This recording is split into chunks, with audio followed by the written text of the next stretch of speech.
Hello guys, welcome sa channel ko. And sa video na to, magkakabit ako ng SPD or surge protection device para sa solar power setup ko. So meron ako ditong dalawang DC SPD, ito, at isang AC SPD. Dalawa yung DC SPD ko dahil dalawa din yung solar charger ko. And ito yung ginagamit para ma-charge yung isa kong battery. So yung gagawin ko dito sa DC SPD ko is iparallel ko siya sa breaker na galing sa solar panel natin. Dito yung nakapwesto, then yung isa naman is dito.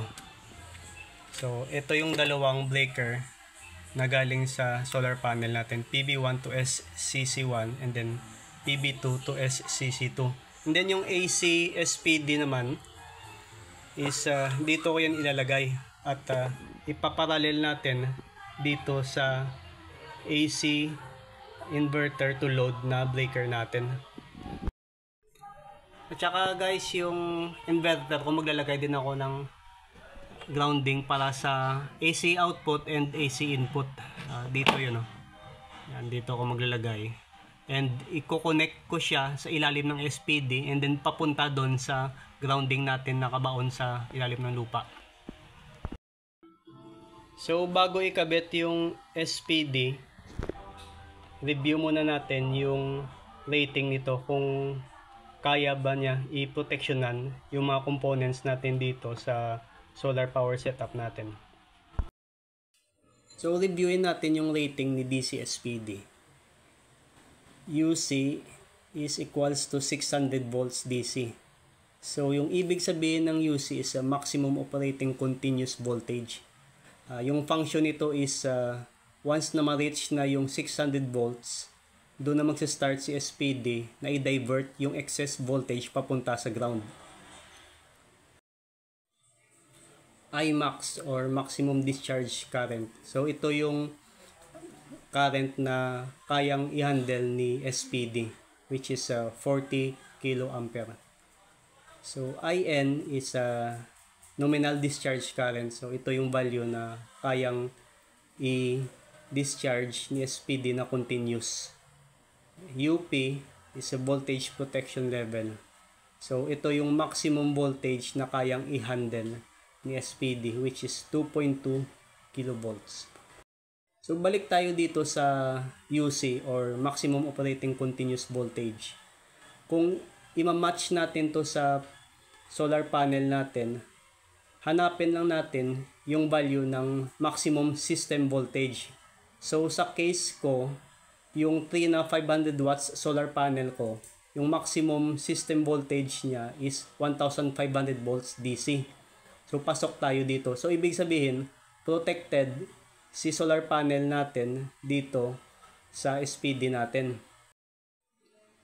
So kung i-match naman natin yung solar charger natin kay SPD, unfortunately hindi kayang protektahan ni SPD yung SCC natin o yung solar charger kasi yung maximum input voltage ni SCC is 150 volts.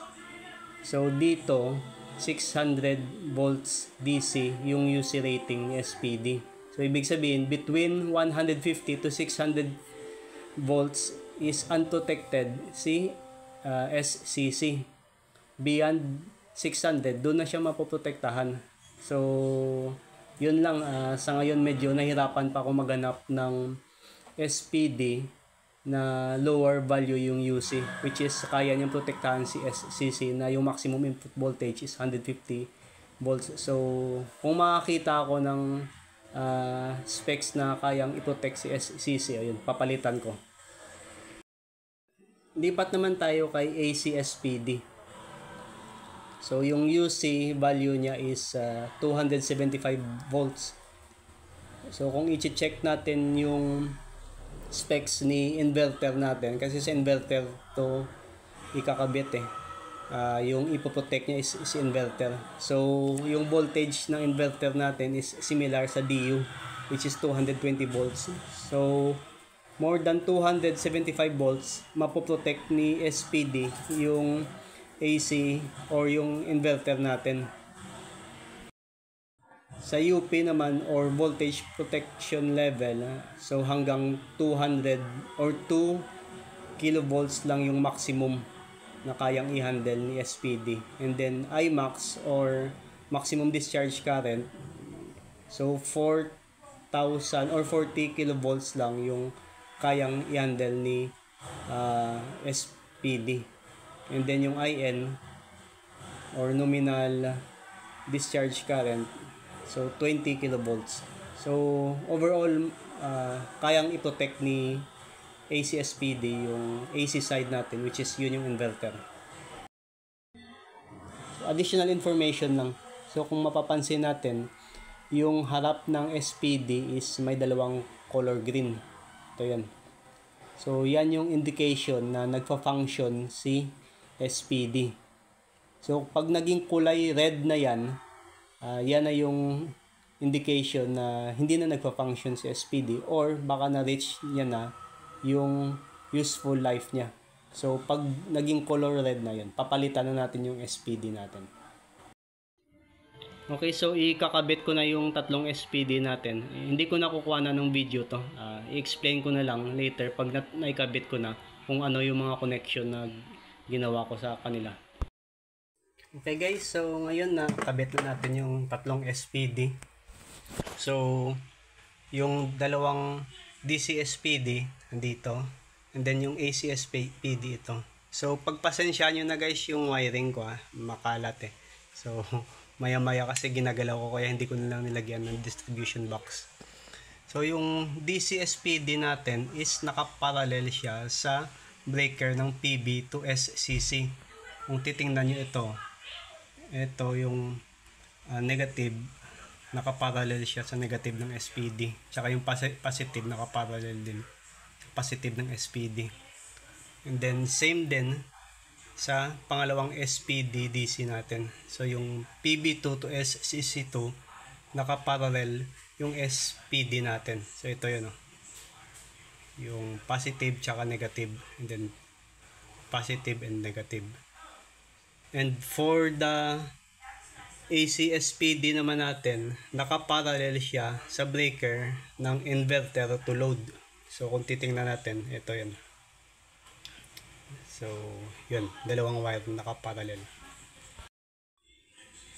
And then sa ilalim ng SPD is magkadugtong yung tatlo.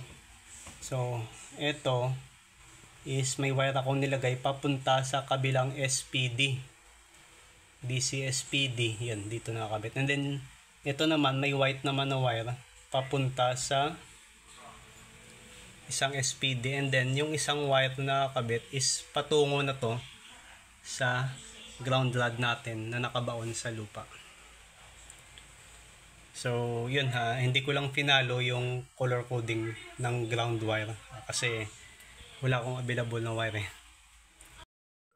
And then in-add ko na rin yung grounding ng AC input tsaka AC output. So kung titingnan natin, may wire dito, ito, and then ito. So iba-iba yung size, ginamit ko lang kung anong available sa akin ngayon. And then yung dalawang ground wire na to is patungo siya sa ilalim ng AC SPD. So magko-connect yan papunta dun sa ground rod natin. So yun. Take note lang guys So sa pagkabit ng SPD, ipaparallel natin sa taas ng breaker or kung saan papasok yung current natin from PB panel. So yun yung pinaka-importante dyan, ito. Yan. Same din sa AC SPD. So from inverter dito dumaan. So dito din tayo magpaparallel sa taas nito. So yun guys yung video natin. So sana may natutunan kayo, and pa-comment na lang kung may mga question kayo or may mga suggestion. And yun lang, salamat sa time na pagpanood nyo ng video, and kita-kita tayo ulit sa susunod ko na video.